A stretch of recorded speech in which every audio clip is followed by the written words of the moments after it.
Hello, I'm Alex Mansfield, the host of Manny Talks Shooting, and welcome to another episode. This is the shooting podcast where I talk to individuals all across the shooting industry. We'll talk competition, self-defense, concealed carry. If you like this content, check out our YouTube channel, Manny Talks Shooting. And without further ado, let's get to this episode. Manny Talks Shooting is proudly presented to you by D2 Custom Guns.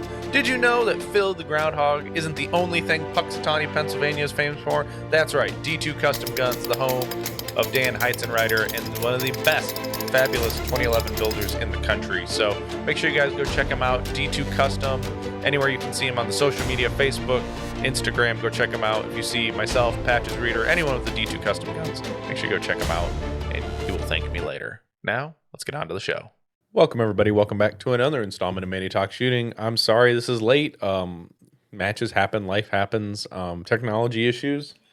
So I'm sorry this is coming out to you whenever it comes out. But it is the same week, so I've only missed a couple days, but I'm still consistent, and it's come out every single week.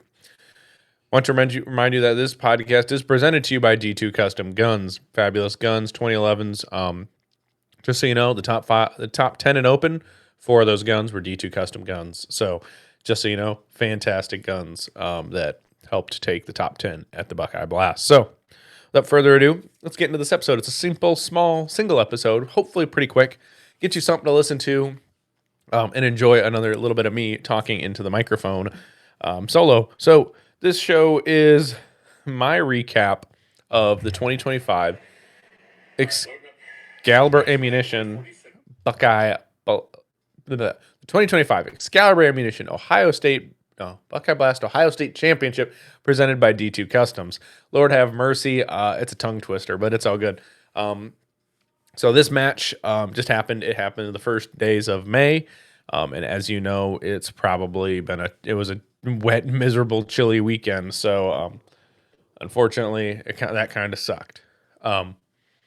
But we made the best of it. Everybody made the best of it. And for those of you who did survive the monsoon in Marengo, I applaud you. If you've seen any social media bit, everyone's talking about the monsoon of Marengo. So we really appreciate everyone sticking out who did finish the match in its entirety. I want to personally thank the staff for that match who works the stages.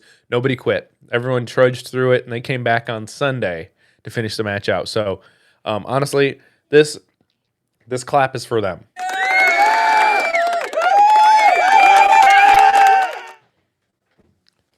Because without them, we couldn't do this.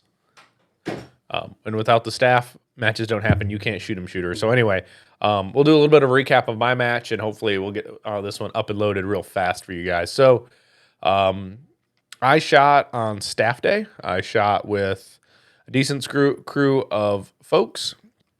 I think there's about 8 of us on our staff squad. We try to keep smaller staff squads so they can move a little bit faster. The more people you bog down on a staff squad, the longer things can take and you can get backed up. But since we shot with 8, we had an unfortunate disqualification early on, so it dropped us to 7 since that person didn't want to hang out and help pace targets. So we're down to a 7-man squad. So with that, we did with what we could. We paced it as we should, and I'll explain a little bit once we get through more of my shooting. Excuse me. But so we started the match on stage. What stage did we start on? We started on stage 10, the double door stage, sponsored by D2 Customs and Manny Talks Shooting, because I remember this because so I my squad staff day, of course, we're working on a little bit of kinks. They had a big popper and the wind was ridiculous. Someone shot the big popper with major. It didn't go down, called for calibration.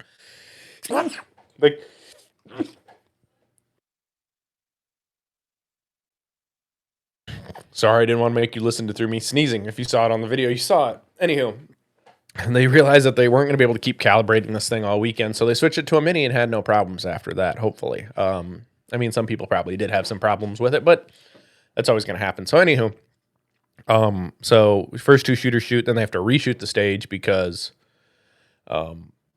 we just had to reshoot the stage because they changed the stage. So anyways, I shot Shot pretty conservatively, I think, on the first stage. Not the end of the world. So on stage 10, overall, I came in 8th in open division at 81.96%, 16 alphas, 7 charlies, and 1 delta with a time of 23.79 with a hit factor of 4.62. Not an overall disaster factor, I think I had to rack the gun. I had a little bit of weird ammo issues. I think I got to double check some of this ammo. I think I lit a few high primers, a little too high that it was a pain in the ass all weekend shooting that. And kind of the moral of the story of this match was, the moral of the story really is that when you shoot like 26 round stages and you're like, oh, I can have like 5-6 makeup shots. No big deal. But when you have a 28 round stage, you only have a couple makeups and you got to remember to reload or plan a reload in your stage. And that was some of these stages for me. On the first day for sure. And the last, from stage 7 through 12, that was the problem. A lot, like I lost some time because standing loads or racking the gun, it was annoying. Still did fairly well. So anywho, and then we moved to 11, which was the table start stage. Was 11th in open at 78.45%, 4.20 hit factor of a time of 26.19, 14.9, and 2. This stage was very interesting for a lot of you who probably shot the match. There was a lot of different options on this stage, which was fine.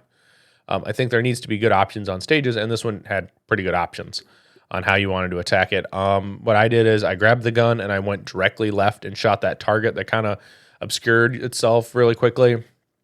And then I ran to the front, shot the steel and the no-shoot target on the right side of the stage that you had to shoot across, and ran all the way to the back corner, shot through the port, then shot the popper that you had to shoot from that position or that relative position.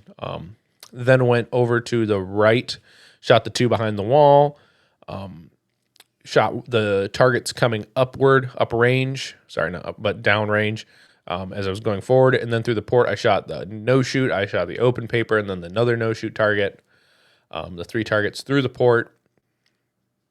Oh, sorry, I missed a piece of steel.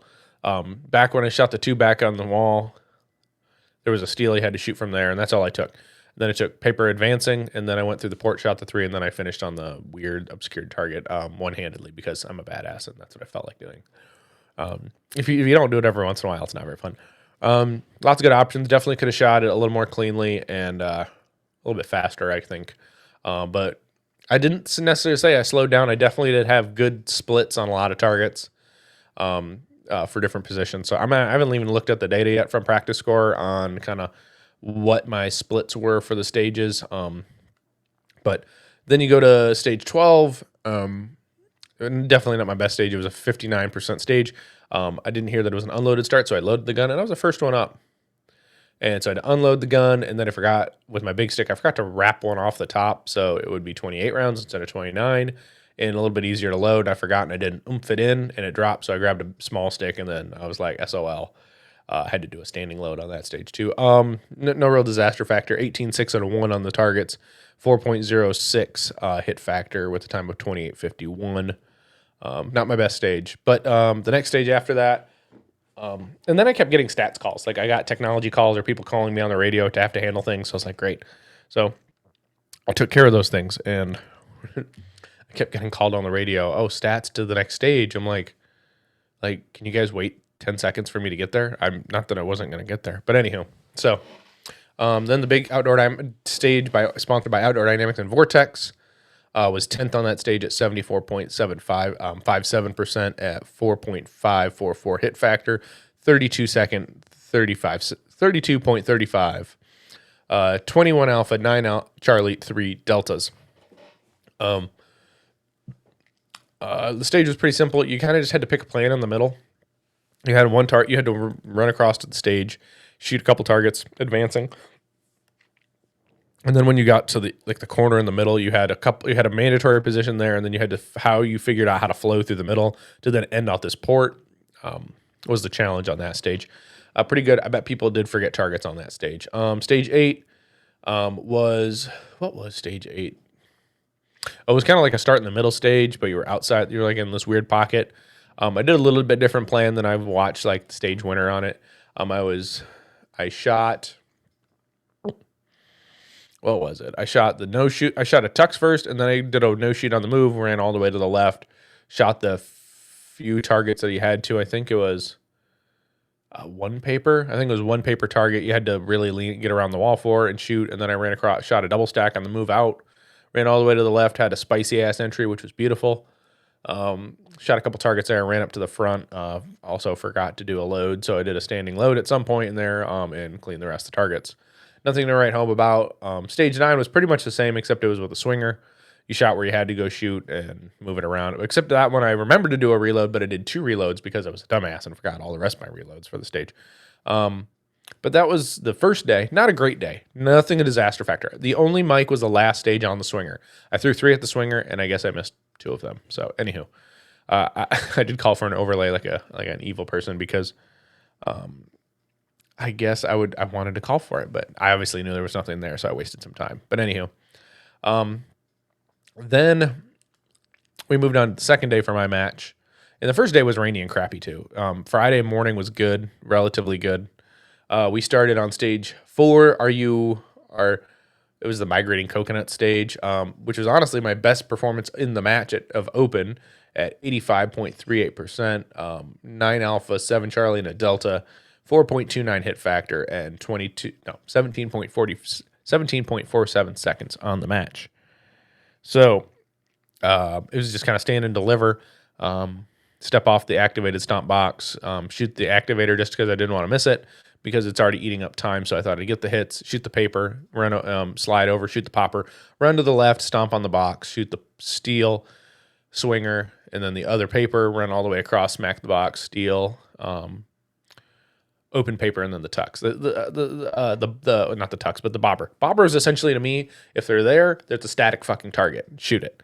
If it's not there, you wait for it. You either hold there and then you track it up and you shoot it. Never move your gun on a bobber. It's dumb. Just hold it in the same spot. Stage 5, 'tis but a scratch. That stage was some hard leans in it. Definitely challenged some people. I had some trigger freeze when leaving the first box, and then I had something to worry about the tight leans around the left side of the stage. It wasn't enough. It wasn't a disaster factor of a stage, but it definitely wasn't anything special. 6 was all right. I didn't really care for 6 because you could shoot so many rounds in the one position in the front left with only minimal rounds on the front right. So I think that stage, in my opinion, could have been done a little bit differently, in my opinion. Stage 1 was a decent stage. I shot way too many Charlies on it. 18 alpha, 13 Charlies. Way too many Charlies on that stage, but it was still a competitive run. I did win my squad. I beat my whole squad. It wasn't hard. I was the only one shooting open. The only thing I said is if I lose to Jay Slater shooting his revolver on my squad, we have problems. But no, I mean, so I beat Jay Slater. It was okay. It's kind of a joke between me and one of the other guys who helps run Oak Hill Gun Club. He's an I-Corps guy. So it was just don't lose to Jay Slater was the thing. 2, the holy hand grenade of Antioch. Shot was 10th, 80.89% of the winner on that stage. 6.37 hit factor. The only stage that busted a 5. Sorry, the only second stage that busted. I only had 2 stages that had more than a 5 hit factor at this match. 22.59 seconds. 20 alphas, 11 Charlies. It was not a bad run. It's pretty good. I saw what I needed to see. A lot of close Charlies, but that's what's going to happen on a 3 per stage. So that's just kind of is. It was probably my favorite stage of the match, honestly. Not the fact that it was. I performed well at it. It wasn't the best performing stage, but it was a good stage. Stage 3 was the unloaded table start. You went to the left. You shot paper and a double stack. Run to the middle, you shoot the steel, a paper, and then the rest of the steel. Try not to hit the steel, no shoot in the back. Run to the right, you shoot the far leaning paper on the outside, and then you kind of shoot the middle part, the middle position, the middle of the port, clean up what was ever left. You saw a couple different ways of shooting it, but most of the people went left, middle, then to the right. My biggest problem with the match really was in my own shooting was for 3 stages, multiple shooters. I was the only one resetting my stage, and I got very pissed at my squad. I was very unhappy with that. I understand we were a 7-man squad, but when you are resetting the whole stage by yourself, it gets effing annoying. So I hope the people who are on my squad who were very bad contributors to this, who weren't actually doing anything, listen to this and then do better. Not saying that everyone's perfect or needs to be 100% of the time pasting, but when especially there's only 7 of you, you definitely need to make sure that we're all pasting.